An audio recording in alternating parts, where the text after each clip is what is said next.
How to turn off dark mode in Google Chrome. Hello and welcome back to our YouTube channel How to Tutorials.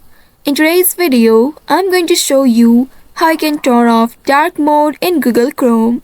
In order to do so, first of all, open your Google Chrome web browser on your device and make sure you are logged into your account. If the dark mode is turned on, you will be able to see this interface on your screen. Now, in order to change it, you will need to click on the Customize Chrome button at the bottom right corner of your screen. Once you click on it, you will be presented with this right panel. Now here, in order to change the dark theme, you will need to either select the light option or the device option. Click on the light option and then you will see the dark mode has been disabled. Also, if your device is using the light mode, then just by clicking on this device option, you'll be able to change your Google Chrome to light mode. These steps will disable dark mode on Google Chrome. So this is how you can turn off dark mode in Google Chrome.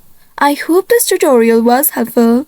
If yes, don't forget to like, share and subscribe to our channel. Also hit that bell icon to never miss any updates from us. Thank you for watching.